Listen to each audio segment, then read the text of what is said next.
গত ব্লগে বলেছিলাম যে আনোয়ার সিটি ম্যাজিক আইল্যান্ড থেকে আমরা অন্য পার্কে যাওয়ার সিদ্ধান্ত নিয়েছি। তো যেই ভাবা সেই কাজ। এখানে হচ্ছে আমরা আনোয়ার সিটি ম্যাজিক আইল্যান্ডের পার্কিং এরিয়াতে ওয়েট করছিলাম। এটা অ্যাকচুয়ালি পুরো বাইরের সাইড আর কি। এখানে মূলত ওয়েট করছিলাম কারণ এখানে একটা নামাজের জায়গা আছে, সেখানে আমার হাজব্যান্ড নামাজ পড়তেছিল। আর তারপরেই এই তো রিক্সা দিয়ে জাস্ট 10 মিনিটের মধ্যে আমরা চলে এসেছি আমাদের নতুন আরেকটা গন্তব্যস্থানে। তো আসসালামু আলাইকুম everyone, welcome to Tiny Wall family. আশা করছি যে যেখান থেকে আজকের এই ব্লগটা দেখছেন সবাই ভালো আছেন, সুস্থ আছেন। তো এই তো বলতে না বলতে চলে এসেছি শরীফ হাউজিং অ্যান্ড ড্রিম পার্ক। খুবই সুন্দর একটা জায়গা, মানে ঢোকার সময়ও অনেক মানে বিশৃঙ্খলা নাই। খুব সুন্দরভাবে এখান দিয়ে গেটে ঢুকে ওই দিক দিয়ে হচ্ছে আরেকটা 2 নম্বর গেট আছে, ওইখান দিয়ে চলে যাওয়ার ব্যবস্থা আছে। খুবই সুন্দরভাবে ব্যবস্থা করা। আর এখানে আছে পার্কে যে কোনো প্রকার খাবার বা পানীয় পানীয় দ্রব্য নেওয়া নিষেধ, যেহেতু ভিতরে আসলে অনেক ফুড কোর্টের ব্যবস্থা। তো এই তো আমরা ঢুকে পড়েছি, অলরেডি এন্ট্রি নিয়ে নিয়েছি। এদিকে হচ্ছে অনেক অনেক ফুড কোর্ট আছে, এই জন্যই মূলত ওনারা বাইরের খাবার অ্যালাউ করছিল না। তো আমাদের কাছে জাস্ট ওয়াটার বটল ছিল বাচ্চাদের, তো ওইটার ভিতরে পানিও ছিল না। যাই হোক, এটা নিয়ে সমস্যা হয়নি। আর ঢুকার পরে মানে আমরা যখন ঢুকেছি তখন এত সুন্দর জায়গাটা আসলে, গাছের এত সুন্দর করে সাজানো, মানে কি বলবো। এই যে আপনারা নিজের চোখেই দেখেন, তার মাঝে মাঝে আবার বসার ব্যবস্থা রেখেছে, যাতে গরমের ভিতরে আসলে এইসব জায়গায় বসে শান্তিই লাগে কিন্তু। তো এই যে অনেক অনেক ফ্যামিলিরা বসে আছে এখানে, রেস্ট করতেছে। যথেষ্ট গরম ছিল, আর এই গরমের ভিতরে এই পার্কে যে আমি বলতে পারি যে শান্তি পাওয়া যায়। আসলে কম বেশি সবাই আমার কণ্ঠ শুনে বুঝতেই পারছেন যে আমার আসলে ঠান্ডা সর্দিতে আবার আক্রমণ করেছে। যেহেতু আমি অ্যাজমা রুগী, যে ওয়েদার আপ ডাউন করতেছে, যার কারণে আমাকে ভালোভাবেই ধরছে আসলে। যাই হোক, সব কিছু মিলিয়ে আসলে এত এক্সাইটেড ছিলাম এই পার্ক নিয়ে আপনাদের সাথে শেয়ার করব, যেটার জন্য আমি আর নিজের সুস্থতা পর্যন্ত ওয়েট করিনি। ভাবলাম আপনারা আমার পরিবারের একজন, তো যার কারণে আমার খারাপ লাগা ভালো লাগাটা আপনারা বুঝবেন, আমার পরিস্থিতি আপনারা বুঝবেন। তো সেই জন্যই আর কিছু না ভেবে চিন্তে আসলে ব্লগটা আপনাদের সাথে শেয়ার করতে চলে এসেছি। তো এখানে এন্ট্রি টিকিট লেগেছে কিন্তু জনপ্রতি 50 টাকা করে। মানে আমরা যে আনোয়ার সিটি ম্যাজিক আইল্যান্ডে গিয়েছিলাম সেখানে ছিল জনপ্রতি 100 টাকা করে, কিন্তু জায়গাটাও ছোট ছিল। সব কিছু মিলিয়ে ওইটার তুলনায় এটা এন্ট্রি টিকিট 50 টাকা হিসেবে আমি মনে করি ওয়ার্থ ইট, রাইট? আপনারা অবশ্য নিজের চোখে দেখলেই বুঝতে পারবেন। আমার মেয়ের কিন্তু টিকিটও লাগেনি ওইখানে, যদিও হচ্ছে হাফ টিকিট লেগেছে, কিন্তু এখানে টিকিটই লাগেনি ওর। তো যাই হোক, এই তো পুরোটা জায়গা জুড়ে এত সুন্দরভাবে বসার জায়গা রেখেছে এবং গাছ দিয়ে এত সুন্দর করে জায়গায় জায়গায় সাজানো। আমার মানে যত ক্লান্তি আছে সব দূর হয়ে গেছে। আমি তো ভেবেছিলাম এখানে এসে আমি ব্লগই করব না, ভিডিও করব না, কোনো কিছুই করব না, বাট পরে আর মনটা মানছিল না। যেখানেই দেখছি মুগ্ধ লাগছিল, আর মনে হচ্ছিল যে আমার ডাইনিমাল ফ্যামিলির সাথে আমি শেয়ার করব, কখন এগুলো একটু হলেও ক্যাপচার করে নিয়ে যাই আমার ডাইনিমাল ফ্যামিলির সাথে আমি শেয়ার করব। তো এই তো এখানে হচ্ছে ছেলে মেয়েকে রাইডে উঠিয়ে দিলাম, ওরা এক্সপিরিয়েন্স গেইন করছে, আর আমরা দুজন মিলে বসেছিলাম। সুইমিং পুলে আসলে এখানে সুইমিং পুলও ছিল, ওয়াটার পার্কও ছিল, বাট ওয়াটার পার্কের এখনো কাজ কমপ্লিট হয়নি দেখে সেটা বন্ধ। তো সবাই হচ্ছে সুইমিং পুলে আপাতত এন্ট্রি করছিল। তো ওরা ভেবেছিল যে সুইমিং পুলে এসে হয়তো এখানে মানে এখানে ওয়াটার পার্ক থাকুক আর সুইমিং পুল থাকুক, এখানে তারা হয়তো ফাঁক পেলে বা খালি পেলে এখানে ইয়ে করবে। বাট এখানে এসেও দেখলো যে অনেক মানুষ, তার মধ্যে সুইমিং পুল যেহেতু, সব কিছু মিলে ওর কাছে মনে হলো আমি তো যাব না ভিতরে। তো সেই জন্য মেয়েকে দিতে চাইনি, ওরা দুজন যেতে চাইছিল, কিন্তু মেয়ে তো আমার মন খারাপ করবে। তো সেই জন্য সব কিছু মিলিয়ে প্ল্যান করলো যে যাবোই না এখন আপাতত, অন্য একদিন এসে আবার সুইমিং পুল এনজয় করবে। তো সেই জন্য হচ্ছে আর যাওয়া হয়নি। তারপরও সে চেষ্টা করছিল যে কোনো একটা রিসোর্ট আশেপাশে পায় কিনা, তাহলে সেখানে রিসোর্টে যাবে। রিসোর্টে যেহেতু সুইমিং পুল সহ থাকে অনেক সময়। তো যাই হোক, খুঁজতে খুঁজতে এই ফাঁকে রেস্ট করাও হয়ে গেল। আর এইদিকে হচ্ছে তারা রাইডে ঘুরতে ঘুরতে ম্যারিগো রাউন্ড সহকারে আরও বিভিন্ন রাইডে ঘুরেছে। আর এইখানে এই যে শরীফ মসজিদ, মানে এটা দেখে বিশ্বাস করেন আমার সব থেকে বেশি ভালো লেগেছে।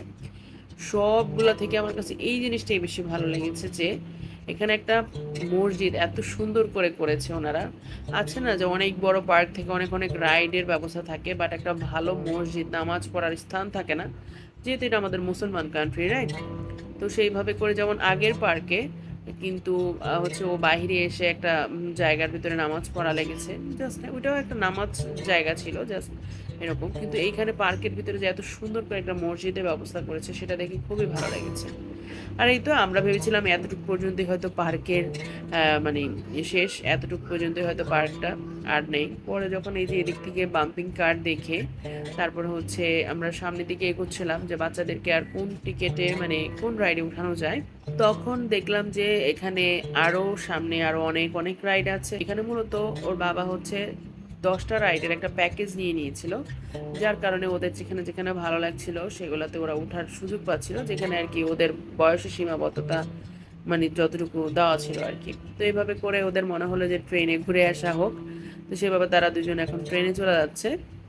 আর আমরা হচ্ছে আবার সেই গাছের ছায়া, জায়গায় জায়গায় এত সুন্দর করে গাছের মানে ব্যবস্থা করে রেখেছে, এত সুন্দর করে যে মানে বসে আছে সবাই, এবং ভালো লাগছিল। হালকা বাতাসেও গাছ বেশি হওয়াতে এই জায়গাটার ভিতরে ভালো লাগা কাজ করছিল। তো এই যে এইদিকেও দেখলাম যে আরও রাইড আছে।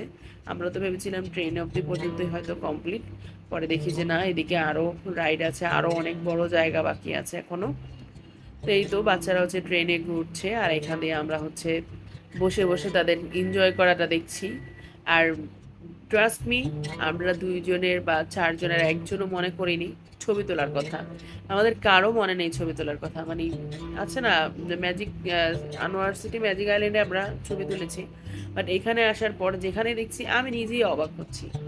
আমার শুধু মনে হচ্ছিল যে আমি শুধু ভিডিও ক্যাপচার করে আপনাদের জন্য মানে রাখি, আপনাদের আমার টাইনি ওয়ার্ল্ড ফ্যামিলির সাথে আমি শেয়ার করবো, এতটুকুই মনে আসতেছিল। ওই যে নিজের যে আলাদা করে স্মৃতি হিসেবে কিছু ছবি ক্যাপচার করব ফ্যামিলির সাথে, বা আমরা সবাই একজন একজন, এগুলো আসলে কিছুই করা হয়নি। বাট লাকিলি আমার কেন জানি ওর বাবা বসা ছিল, ওদের বাবা বসা ছিল, পরে ওকে কয়েকটা ছবি তুলে দিয়েছি।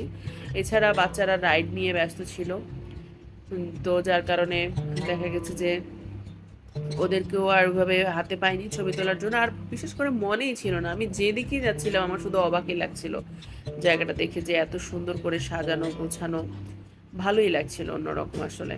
তো এইখানে হচ্ছে ওরা লাস্ট যে রাইডটা, সেটা হচ্ছে যে ডলফিন রাইডটাতে ওরা উঠছে, সেটাতে ওরা এখন লাস্ট ঘুরবে। আর এইদিকে হচ্ছে এটা হচ্ছে ওয়াটার পার্ক, যেটার কাজ চলতেছে, এটা অনেক বড় করে করা হচ্ছে দেখলাম।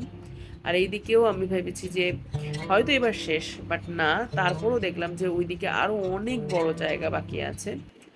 মানে আসলে 50 টাকা দিয়ে, মাত্র 50 টাকা দিয়ে এত সুন্দর একটা পার্কে ঘোরা যাবে, সেটা আমি আসলে বুঝে উঠতে পারিনি। মানে আমাদের চিন্তাধারার বাইরে ছিল। তো সব দিকে ইয়ে করার পরে এখন হচ্ছে এই যে এখানে কিন্তু আপনারা যারা সব জায়গায় গেলেই মার্কেট করতে পছন্দ করেন, এই তাদের জন্য হচ্ছে এই মার্কেটটা। শুধু তাই নয়, এই পার্কে মূলত আমি 3টা জায়গায় খাবারের ব্যবস্থা দেখলাম। বাইরে থেকে ঢুকতেই তো দেখলাম যে একটা ফুড কোর্টের ব্যবস্থা ছিল, পাশাপাশি এই যে ছোটোর মধ্যে বেশ সুন্দর একটা জায়গায় রেস্টুরেন্টের মতো একটা ব্যবস্থা করেছে ছোটোখাটোর মধ্যে। আর উল্টা পাশেও বড় একটা রেস্টুরেন্টের মানে জায়গা ছিল, যেখানে 2 তলা মিলে রেস্টুরেন্টের ব্যবস্থা করা আছে। কেমন লাগছে অলবায়? ওমা, এটা আবার কেমন কথা? তোমার কাছে কেমন লাগছে দুইটা পার্কের মধ্যে? বলছে কেমন লাগছে? এটা ভাল লাগছে বেশি না ওইটা ভাল লাগছে বেশি? এইটা। সত্যি কথা বলতে যে এত গরমে অ্যাডজাস্টেড হয়ে গেছি না, ওইখানে কিন্তু এরকম বসারও জায়গা ছিল না যে এরকম কোথাও ঠান্ডা হবে। এখানে ঠান্ডায় বসে আরামসে খেতে পারবো। যদি এরকম জানতাম, বিশ্বাস করবেন না, লাঞ্চ করতে এখানেই চলে আসতাম। আমরা ওইখানে লাঞ্চই করতাম না, তাই না? কতক্ষণ পর একটু শান্তি পাওয়া গেছে, মানে এত গরম বাহিরে। এই যে আমাদের বিকেলবেলার নাস্তা, আরো কিছু আসতেছে না, এখন আপাতত এটা খেয়ে ঠান্ডা হই। কেমন? আম্মু লাচ্ছি খেয়েছ? কেমন ওটা?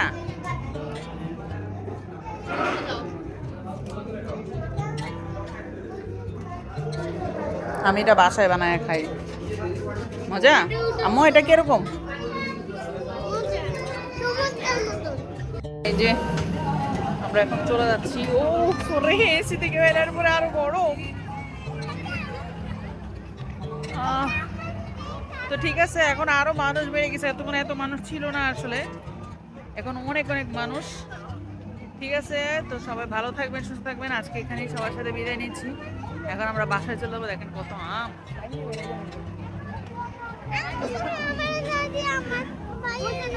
ওরে, এদিকেও রেস্টুরেন্ট টাইপের আছে। তো এই তো ঘোরাফেরা শেষে ফিরে যাচ্ছি আবার আমাদের নিজের ঠিকানায়। তো আশা করছি আপনাদের ভালো লেগেছে ব্লগটা। অবশ্যই কিন্তু কমেন্ট করে জানাবেন যে আপনাদের এই দুইটা পার্কের মধ্যে কোন পার্কে বেশি ভালো লেগেছে, আর কারা কারা এই পার্কে এসেছেন, কেমন অভিজ্ঞতা হলো, সবকিছু অবশ্যই আমাকে কমেন্টে শেয়ার করতে ভুলবেন না। তো আজ এখানেই বিদায় নিচ্ছি। খুবই সুন্দর একটা গ্রামের রাস্তা দিয়ে আসলে যাচ্ছিলাম, এত ভালো লাগছিল, দুপাশে সব সবুজে ঘেরা, নিচে যেতেও আসলে ভালো লাগা কাজ করছিল। আলহামদুলিল্লাহ, সবকিছু মিলিয়ে আজ এখানেই বিদায় নিচ্ছি। তো সবাই ভালো থাকবেন, সুস্থ থাকবেন। আসসালামু আলাইকুম, আল্লাহ হাফেজ।